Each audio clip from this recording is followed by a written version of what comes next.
Hello students, good morning. आज हम लेंगे बिजनेस कम्युनिकेशन एंड मैनेजमेंट में जो संयंत्र स्थान निर्धारण का चैप्टर चल रहा है उसमें अल्फ्रेड वेबर का संयंत्र स्थान निर्धारण का जो सिद्धांत है उसके बारे में चर्चा करेंगे। किसी भी क्षेत्र में औद्योगिक संयंत्रों के स्थानीयकरण के पीछे कुछ विशेष कारण होते हैं। सामान्यतः यह घटक आर्थिक प्रकृति के होते हैं, अतः यह आवश्यक हो जाता है कि इन कारणों का विश्लेषण किया जाए ताकि उद्योगों के निश्चित स्थानों पर केंद्रित होने की प्रकृति का अध्ययन किया जा सके। काफ़ी अध्ययनों के पश्चात आज भी कोई सर्वमान्य सिद्धांतों का प्रतिपादन नहीं हो पाया है, किंतु फिर भी कई विद्वानों ने अपनी विचारधाराएं इस क्षेत्र में प्रतिपादित की है। इन विचारधाराओं के अध्ययन से संयंत्र स्थान निर्धारण का निर्णय करने में निश्चय ही सहायता होती है। इस क्षेत्र में जिन विद्वानों ने विचारधाराएं दी हैं उनमें जो प्रमुख है उसमें थुनेन है, रोसर है, एडम स्मिथ है, जे.एस. मिलेव मार्शल है, किंतु इनमें से कोई भी वैज्ञानिक सिद्धांत नहीं दे सका है। वास्तव में औद्योगिक स्थानीयकरण के सिद्धांतों की वैज्ञानिक विश्लेषण का श्रेय अल्फ्रेड वेबर और दूसरा एक सार्जेंट फ्लोरेंस है उनको जाता है। आज हम बात करेंगे इसके अल्फ्रेड वेबर का जो संयंत्र का जो सिद्धांत है उसके बारे में। तो जर्मन अर्थशास्त्री श्री अल्फ्रेड वेबर ने औद्योगिक स्थानीयकरण की व्याख्या 1909 में प्रकाशित अपनी पुस्तक में की है। निगमन प्रणाली पर आधारित इस सिद्धांत में वेबर ने पर्यवेक्षण एवं लागत विश्लेषण द्वारा ऐसे आर्थिक कारणों का पता लगाया है जो स्थानीयकरण को प्रभावित करते हैं। विभिन्न लागत तत्वों को वेबर ने दो भागों में विभाजित किया है। पहला वे जो लागत तत्व है जो भौगोलिक परिस्थितियों से प्रभावित होते हैं जिनमें कच्चा माल, जलवायु, श्रम आदि प्रमुख है, और दूसरे वे तत्व जिन पर भौगोलिक परिस्थितियों का प्रभाव नहीं पड़ता है जैसे ब्याज दर, मशीनों की घिसावट आदि। इस प्रकार वेबर का सिद्धांत उन लागत तत्वों की व्याख्या करते हैं जो किसी उद्योग विशेष के स्थानीयकरण का कारण बनते हैं। अब जो इसकी सिद्धांत की जो विषय सामग्री है उसको भी अपन दो भागों में बांटेंगे, प्राथमिक अथवा क्षेत्रीय कारक। तो सिद्धांत की विषय वस्तु में वेबर ने जो ये घटक दिए हैं इसमें प्राथमिक अथवा क्षेत्रीय कारक ये वे कारक अथवा लागत घटक है जो उद्योग विशेष के किसी स्थान अथवा क्षेत्र विशेष में केंद्रित होने में सहायक होते हैं। वेबर ने इन कारकों में परिवहन एवं श्रम लागतों को सम्मिलित किया है। अब परिवहन लागत जो है इसमें उद्योगों में फैक्ट्री से निर्मित माल को विक्रय केंद्र तक पहुंचाने में यातायात लागत होती है। परिवहन लागत कच्चे माल को प्राप्त करने एवं निर्मित माल को वितरण केंद्र तक पहुंचाने से संबंधित होती है। अतः किसी भी उद्योग के वहां स्थापित होने की प्रवृत्ति पाई जाती है जहां कुल परिवहन लागत न्यूनतम हो। परिवहन लागत मुख्यतः दो बातों पर निर्भर करती है, एक तो परिवहन की दूरी और दूसरा परिवहन का भार। अतः कच्चे माल के स्रोत एवं उपभोग केंद्र दोनों में से जो स्थिति परिवहन लागत को न्यूनतम करने की दृष्टि से अधिक प्रभावकारी हो उद्योग के वहीं स्थापित होने की प्रवृत्ति होती है। इसके साथ ही परिवहन लागत बहुत कुछ कच्चे माल की प्रकृति एवं निर्माणी प्रक्रिया पर भी निर्भर करती है। वेबर ने कच्चे माल को परिवहन लागत का प्रमुख घटक माना है। वेबर की दृष्टि से कच्चा माल दो भागों में बांटा जा सकता है, सर्वप्राप्य योग्य माल और दूसरा स्थानीय माल। सर्वप्राप्य माल वह कच्ची सामग्री है जो प्राय सभी स्थानों पर उपलब्ध होती है। इसमें मिट्टी एवं पानी प्रमुख है। अतः परिवहन लागत की दृष्टि से ये माल महत्वपूर्ण नहीं होता है। यह उद्योग के स्थानीयकरण को विशेष रूप से प्रभावित नहीं करता है। स्थानीय माल वह है जो स्थान विशेष पर ही उपलब्ध होता है। अतः इसका प्रभाव अधिक होता है। स्थानीय माल को भी दो भागों में विभाजित किया जा सकता है, जैसे प्योर रॉ मटेरियल यानी शुद्ध कच्चा माल। इनमें ऐसे पदार्थ सम्मिलित होते हैं जो अपना भार निर्माण के समय नहीं खोते हैं। जूट, कपास, रेशम आदि पदार्थ इस श्रेणी में आते हैं। इन पदार्थों पर स्थान की दूरी का कोई प्रभाव नहीं पड़ता है। दूसरा है ग्रॉस रॉ मटेरियल, सकल कच्चा माल। इस प्रकार के पदार्थ को भार खाने वाले पदार्थ भी कहा जाता है। इन पदार्थों में कोयला, खनिज, लोहा, घना आदि आते हैं। ऐसे पदार्थों को उपयोग में लाने वाली इकाइयों के स्थानीयकरण पर इसका प्रभाव पड़ता है। वेबर के अनुसार शुद्ध कच्चे माल से संबंधित उद्योग बाजारों के निकट स्थापित होने की प्रवृत्ति रखते हैं, जबकि सकल कच्चे माल से संबंधित उद्योग कच्चे माल के स्रोतों के निकट।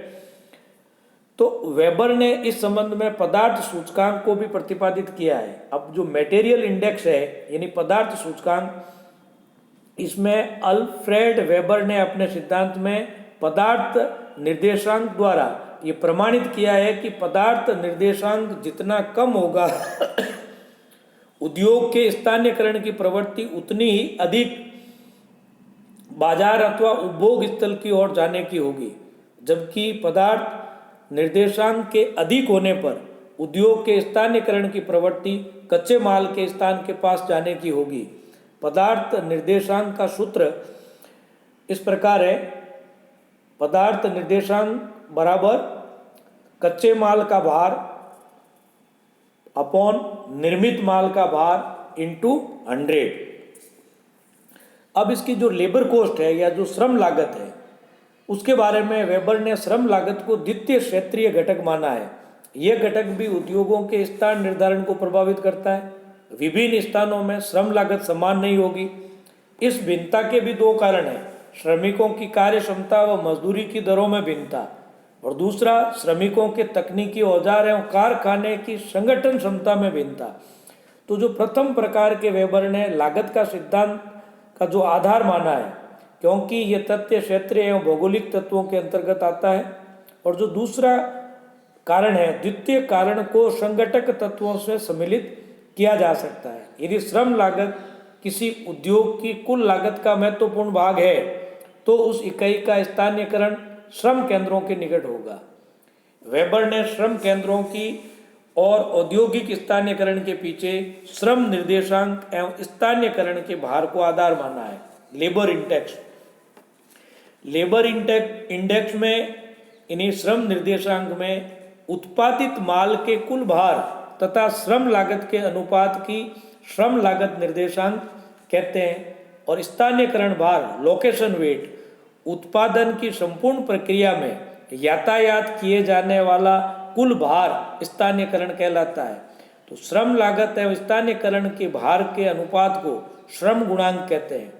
श्रम गुणांक से आशय उस अनुपात से है जो श्रम निर्देशांक यानी लेबर इंडेक्स का स्थानीयकरण भार यानी लोकेशन वेट से होता है, और श्रम लागत निर्देशांक लेबर कॉस्ट इंडेक्स का तात्पर्य किसी विशिष्ट स्थान पर उत्पन्न की प्रति इकाई श्रम लागत से है, तथा स्थान निर्धारण भार लोकेशन वेट से अभिप्राय उस स्थान पर प्रति इकाई निर्मित माल के लिए ढोए जाने वाले भार से है। तो वेबर के अनुसार किसी भी औद्योगिक इकाई के लिए श्रम गुणांक जितना अधिक होगा, उतना ही उसके श्रम केंद्रों के निकट स्थानीयकरण होने की संभावना होगी। दूसरा है सहायक घटक, सेकेंडरी फैक्टर। तो वेबर के अनुसार द्वितीय एवं सहायक कारक भी उद्योग विशेष किसी क्षेत्र विशेष केंद्रित होने के लिए महत्वपूर्ण है। ऐसे घटक जो क्षेत्र विशेष में किसी उद्योग को केंद्रित करते हैं उन्हें केंद्रीय कारक घटक, तथा जो विकेंद्रित करते हैं उन्हें विकेंद्रीय कारक घटक कहा जाता है। केंद्रीय कारक घटक मुख्यतः बैंकिंग, बाह्य बचत, विपणन, बीमा, गोदाम एवं संग्रहण सुविधाएं हैं, तथा विकेंद्रीय कारक घटक करों में वृद्धि, निवास तथा विकास सुविधाएं, मजदूरी में वृद्धि, श्रम असंतोष आदि होता है। तो केंद्रीयकरण की प्रकृति प्राय उत्पादन सूचकांक तथा स्थानीयकरण के भार से प्रभावित होती है। और उत्पादन व्यय तथा स्थानीयकरण के भार को उत्पादन गुणांक कहा जाता है। अतः उद्योग विशेष के केंद्रीयकरण की प्रवृत्ति वहाँ अधिक होती है जहाँ का उत्पादन गुणांक अधिक होता है तथा कम होने की दशा में उद्योगों के विकेंद्रित होने की प्रवृत्ति होती है। अब ये वेबर का जो सिद्धांत है इसकी कुछ लोगों ने आलोचना भी की है। तो वेबर का सिद्धांत संयंत्र स्थान निर्धारण निर्णय के लिए एक सुव्यवस्थित वैज्ञानिक विचार था, लेकिन वर्तमान नियोजित अर्थव्यवस्थाओं में यह सिद्धांत व्यवहारिक नहीं है। इसके अतिरिक्त यह सिद्धांत अर्थशास्त्र का शुद्ध सिद्धांत भी नहीं कहा जा सकता है। यह सिद्धांत अपूर्ण, काल्पनिक तथा अवास्तविक है। वेबर के सिद्धांत को स्थान निर्धारण के रूप में पूर्ण रूप से सही नहीं पाया गया है। इसलिए अनेक विद्वानों ने, जैसे डेनिसन, सार्जेंट, फ्लोरेंस, एंड्रियस, प्रीडटॉल, ऑस्टिन रॉबिन्सन आदि ने इसकी आलोचना की है। उसका आधार इस प्रकार है, जैसे अवास्तविक मान्यताएं। अवास्तविक मान्यताएं ये परिकल्पना कि श्रम केंद्र, कच्चे माल के केंद्र तथा उपभोक्ता केंद्र पूर्ण निश्चित व स्थापित है, गलत मान्यताएं हैं। डेनिसन के अनुसार श्रम केंद्रों व उपभोग केंद्रों के आकर्षण से ही स्थानीयकरण नहीं वरन स्थानीयकरण के कारण भी श्रम केंद्र व उपभोग केंद्र स्थापित होते हैं। दूसरा है मूल कारणों की उपेक्षा।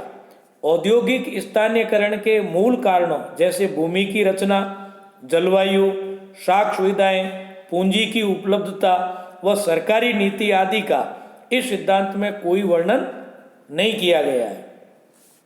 तीसरा है क्षेत्रीय घटकों की त्रुटिपूर्ण व्याख्या।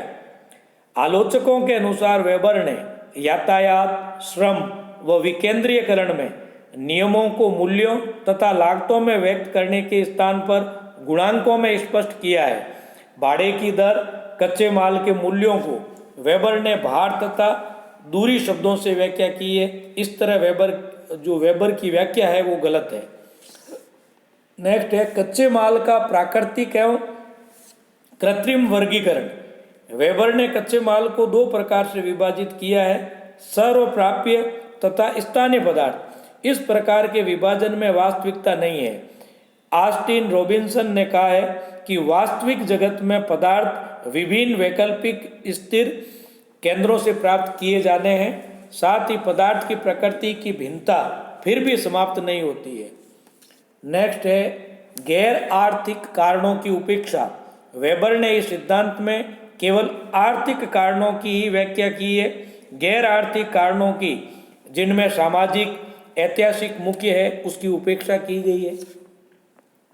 एंड लास्ट जो आलोचना का आधार उन्होंने दिया है वो है जटिल एवं तकनीकी विश्लेषण पर आधारित। वेबर ने स्थानीयकरण के सिद्धांतों में अनेक गणितीय गुणांकों का प्रयोग कर इसे जटिल बना दिया है। इस कारण ये सिद्धांत सामान्य व्यक्ति की समझ के बाहर है। तो ये जो उपर्युक्त जो आलोचनाओं के रहते हुए भी वेबर के सिद्धांत का अत्यंत महत्व है, क्योंकि प्रथम तो संयंत्र स्थान निर्धारण का ये एक सर्वांगीण सिद्धांत है तथा दूसरे इसकी उपयोगिता का सार्वभौमिक होना है। इस सिद्धांत के आधार पर देश के विभिन्न उद्योगों जैसे लोहा व इस्पात, जूट, चीनी, सूती वस्त्र आदि का स्थानीयकरण हुआ है। तो आज के लिए इतना ही। धन्यवाद।